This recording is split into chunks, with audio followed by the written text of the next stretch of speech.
नमस्कार, बहुत स्वागत है आपका। आप देख रहे हैं किस्मत कनेक्शन और मैं हूं आपके साथ शैलेंद्र पांडे।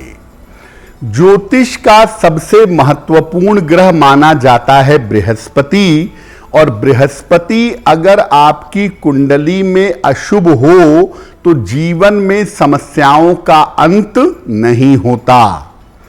आज हम आपको बताएंगे कि बृहस्पति की सबसे ज्यादा अशुभ स्थितियां कुंडली में कौन सी होती हैं, उनका प्रभाव कैसा होता है और उन अशुभ स्थितियों को बेहतर करने के उपाय क्या हैं। आज हम बात कर रहे हैं बृहस्पति की अशुभ स्थितियों के बारे में। बृहस्पति की पहली अशुभ स्थिति कौन सी है और इसका प्रभाव क्या है।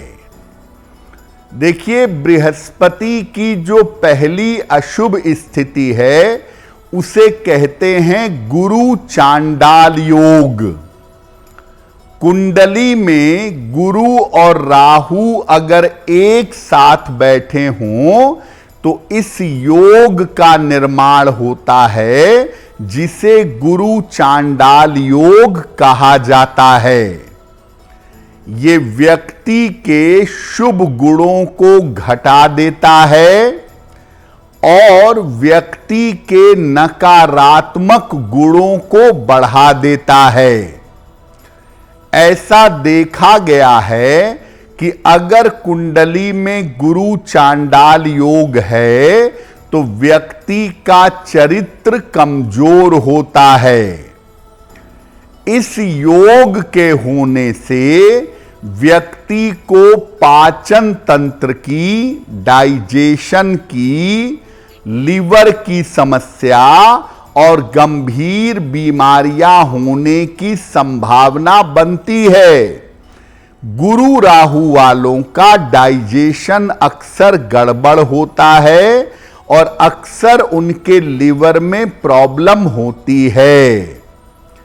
गुरु राहु अगर कुंडली में हैं तो व्यक्ति धर्म भ्रष्ट हो जाता है और उसे जीवन में अपयश का सामना करना पड़ता है।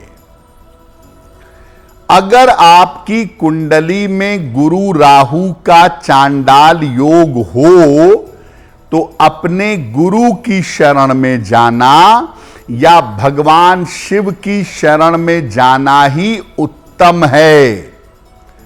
गुरु चांडाल योग अगर कुंडली में है तो अपने गुरु की आज्ञा माने, उनके मार्ग पर चलें, अपने जीवनचर्या में सुधार करें और निरंतर या तो नाम जप करें या निरंतर अगर मंत्र का जप करें तो इससे भी आपको लाभ अवश्य होगा। गुरु चांडाल योग अगर कुंडली में है तो व्यक्ति का चरित्र, उसका आचरण, उसकी सोच दूषित हो जाती है और इससे आपको केवल आपके गुरु या भगवान शिव बचा सकते हैं। अब जानते हैं बृहस्पति की दूसरी अशुभ स्थिति के बारे में और इसके प्रभाव के बारे में। देखिए, बृहस्पति की दूसरी अशुभ स्थिति है नीच का बृहस्पति। अगर बृहस्पति कुंडली में मकर राशि में बैठा हो, जहां कुंडली में 10 नंबर लिखा है, अगर बृहस्पति भी वहां लिखा हुआ है तो इसका मतलब आपका बृहस्पति नीच राशि में है। ये कुंडली में गुरु दोष पैदा करता है और ये व्यक्ति के ऊपर ईश्वर की कृपा घटा देता है। अगर नीच का बृहस्पति कुंडली में है तो व्यक्ति की आदतें और व्यक्ति के संस्कार दूषित कर देता है। नीच का बृहस्पति भी ऐसा देखा गया है कि व्यक्ति को गंभीर रोग देता है और गुरु दोष पैदा करता है। अगर कुंडली में गुरु दोष पैदा हो गया तो भाग्य का या ईश्वर का जो सहारा जीवन में होना चाहिए उसका अनुभव नहीं होता। आदमी जानबूझकर ऐसे काम करता है जिससे उसका पतन होता है, जिससे उसका डाउनफॉल होता है। अगर कुंडली में गुरु दोष है तो गुरु की शरण में जाइएगा।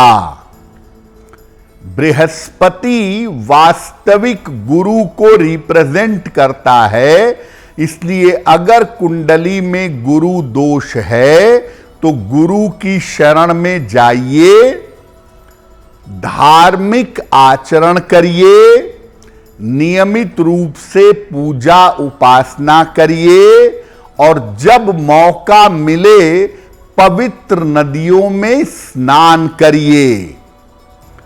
अगर कुंडली में गुरु दोष है यानी बृहस्पति नीच राशि में बैठा है तो इन लोगों को गुरु की अवहेलना नहीं करनी चाहिए।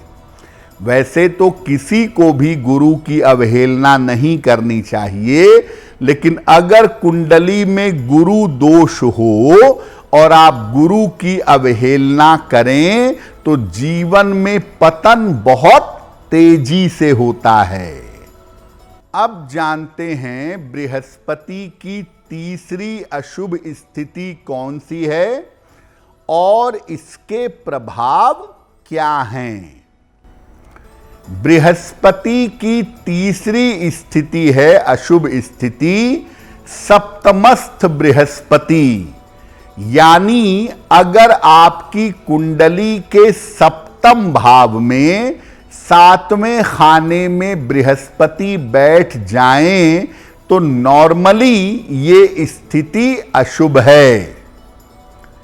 ये स्थिति सबसे कम नकारात्मक मानी जाती है क्योंकि इस स्थिति के कुछ फायदे भी जीवन में मिल जाते हैं। लेकिन अगर सप्तम स्थान में बृहस्पति बैठ गए तो बृहस्पति विवाह की और वैवाहिक जीवन की समस्या भयंकर देते हैं। सप्तम स्थान में बैठा हुआ बृहस्पति अक्सर विवाह नहीं होने देता या अगर किसी तरीके से विवाह हो गया तो वैवाहिक स्थिति को बहुत खराब कर देता है। सप्तम स्थान में बृहस्पति आयु लंबी कर देगा, आपका स्वास्थ्य बेहतर कर देगा, आपके धन के मामले को अच्छा कर देगा, लेकिन विवाह और वैवाहिक जीवन के लिए बहुत ही बुरा है। और सप्तम भाव का बृहस्पति अक्सर जीवन में अकेलापन पैदा करता है। आपको सपोर्ट के लिए कोई आदमी जीवन में प्राप्त नहीं होता है। इन लोगों को अधिक से अधिक शिव जी की पूजा करनी चाहिए। जितना संभव हो शिव जी की पूजा करें और संभव हो तो बृहस्पतिवार को खाने पीने की वस्तुओं का दान करें। खास तौर से चने की दाल, केला, पीली मिठाई, ये अगर आप हर बृहस्पतिवार को निर्धनों को दान करें तो सप्तम के बृहस्पति का दुष्प्रभाव समाप्त होगा। अगर आप मुझसे जुड़ करके अपनी समस्याओं का समाधान चाहते हैं और चाहते हैं कि आपकी समस्याओं को ज्योतिष के माध्यम से सुलझाया जाए, तो आप हमसे संपर्क कर सकते हैं, जुड़ सकते हैं एस्ट्रो तक पर।